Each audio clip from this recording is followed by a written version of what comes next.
Welcome to the newsroom. I'm Joy Ochejim, and these are the stories we're tracking at the moment. Ahead of the 64th Independence Day celebration, the Federal Capital Territory Police Command says it has strategically deployed adequate personnel and equipment throughout Abuja. A statement signed by the FCT Police Public Relations Officer Josephine Ade on Monday said the deployments are aimed at ensuring that residents of the FCT enjoy a hitch-free Independence Day celebration. The statement added that the deployment will include explosive ordnance disposal personnel, anti-riot equipment, and visibility policing, among others. And the Sokoto Zonal Directorate of the Economic and Financial Crimes Commission (EFCC) says its operatives have arrested 13 suspected internet fraudsters in Sokoto State. The spokesman for the EFCC, Dele Oyewole, revealed this in a statement on Abuja. Oyewole said the arrests were made on Saturday in the Gidon Yaro and Dandima areas of Sokoto following actionable intelligence suggesting the suspects' involvement in internet-related offences. And the Ondo State chapter of the new Nigeria People's Party (NNPP) has begun selling expression of interest and nomination forms for the January 18, 2025 local government elections.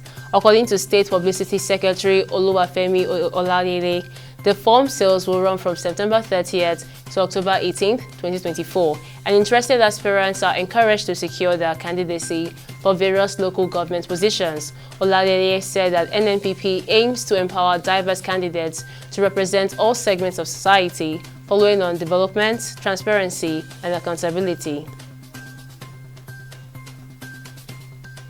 And the Central Bank of Nigeria has disclosed that credit to the federal government increased from 11.33 trillion naira or 57.11% to 31.15 trillion naira in August from 19.83 trillion naira in July. The latest money and credit statistics from the CBN reveal the trend of fluctuating borrowing by the three tiers of government from commercial lenders over the past 3 months. In June, the credit figure stood at 23.93 trillion naira, up from 19.98 trillion naira in April, but lower than 28.38 trillion naira reported in May 2024. And the Electricity Consumer Protection Advocacy Center has expressed strong opposition to the Ministry of Power's assertion that over 40% of Nigerians now enjoy up to 20 hours of daily power supply. The claim, made by Minister of Power Adebayo Adelabu on Sunday, has been met with skepticism from consumer advocates who argue that the data lacks transparency and accuracy.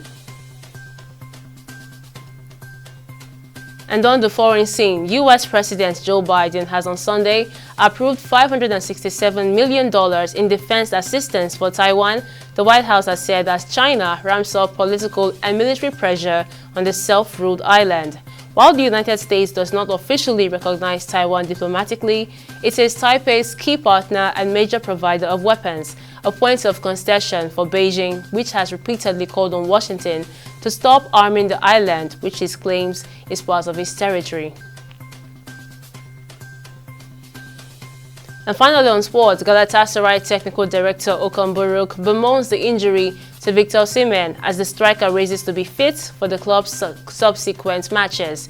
The 25-year-old clashed with Kasim Pasa goalkeeper Andreas Giannoutois shortly after the restart of the second half of Saturday's Turkic Super League fixture and signaled to be substituted, raising concerns about his availability for both club and country in the coming days.